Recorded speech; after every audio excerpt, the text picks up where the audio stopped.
नमस्ते।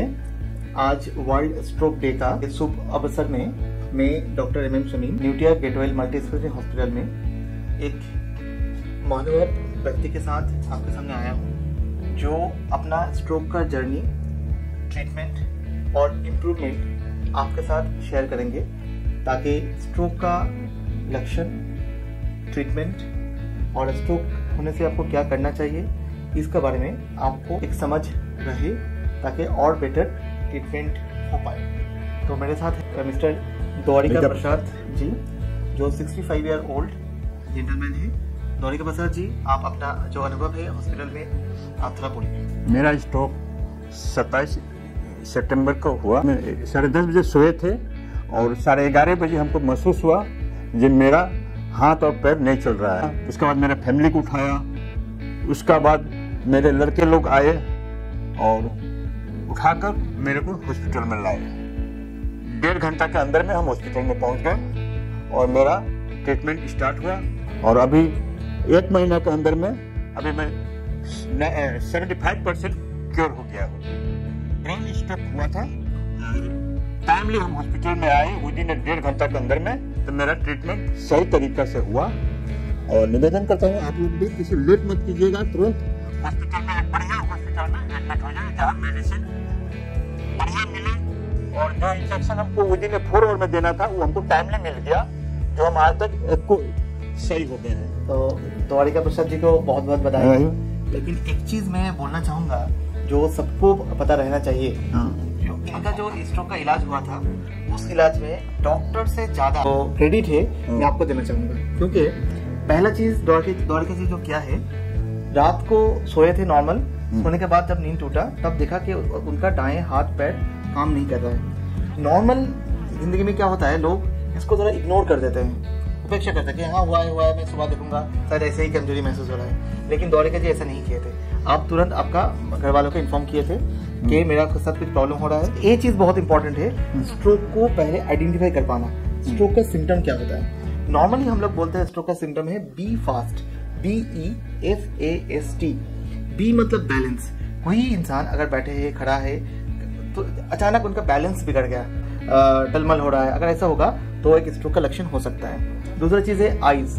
आईज का मतलब आंखों में देखने का प्रॉब्लम, एक आंखों में या दोनों आंखों में अचानक अगर देखने का प्रॉब्लम शुरू हो जाए, दिख नहीं पा रहा है, अगर कमजोर हो रहा है विजन, तब भी एक प्रॉब्लम है।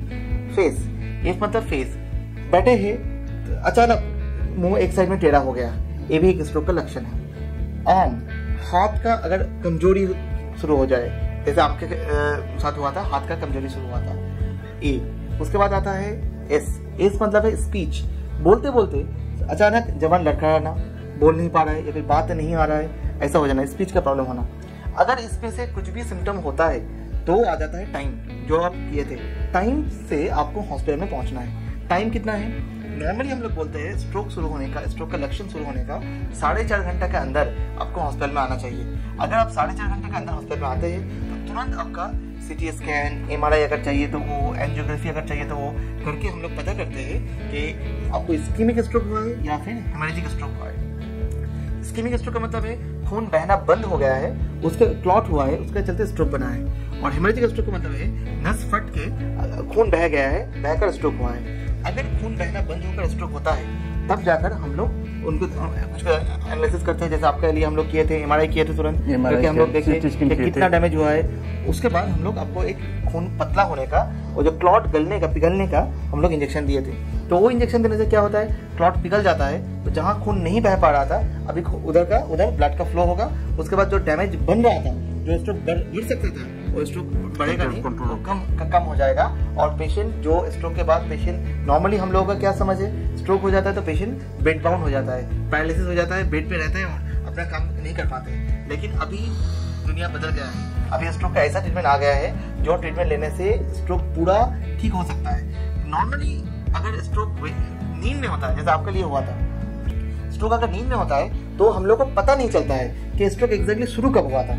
आप जैसे जब नींद से उठे, आप देखे हाथ कमजोर है, लेकिन आपका शुरू कब हुआ था आपको मालूम नहीं है। तो इसके चलते हम इसको क्या बोलते हैं, इसको हम बोलते हैं वेकअप स्ट्रोक। वेकअप स्ट्रोक के लिए आपको 4.5 घंटे के लिए आपको टाइम लिमिट नहीं है। जब भी आपको मालूम चले आपको नींद में स्ट्रोक हुआ है, आप तुरंत अपने घर वालों को इन्फॉर्म कीजिए, तुरंत अस्पताल में आइए। उस हॉस्पिटल में जाइएगा जिस हॉस्पिटल आपका घर का सबसे करीब है, जिस हॉस्पिटल में स्ट्रोक का सारे इलाज 24/7 अवेलेबल है। सारे इलाज का मतलब क्या? CT scan, MRI brain, CT angiography, उसके साथ साथ क्वालिफाइड न्यूरोलॉजिस्ट जो स्ट्रोक का सारे इलाज दे सकता है, उसके साथ साथ इंटरवेंशनल न्यूरो रेडियोलॉजिस्ट जो अगर क्लॉट को अगर खींच के निकालना पड़े, जिसको हम लोग थ्रोम्बेक्टमी बोलते हैं, ये सारे इलाज है।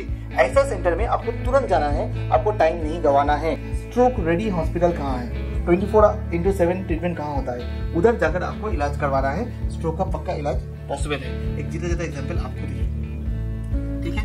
तो मैं आपको, आपका पूरा फैमिली को जो हिम्मत दिखाए, जो समझ दिखाए, जो तुरंत हॉस्पिटल में आए, आपका जो जिंदगी हो सकता था, जो जिंदगी बना, इसके लिए मैं आपको बहुत बहुत बधाई देना चाहता हूँ। और मैं मेरा सारे patient attender, family members, common citizen, सबको मैं ये रिक्वेस्ट करूंगा, स्ट्रोक रेडी हॉस्पिटल का जो कंसेप्ट है इसका समझ रखिए। स्ट्रोक रेडी हॉस्पिटल आपका आजू बाजू में कौन सा है, लोकेट कीजिए।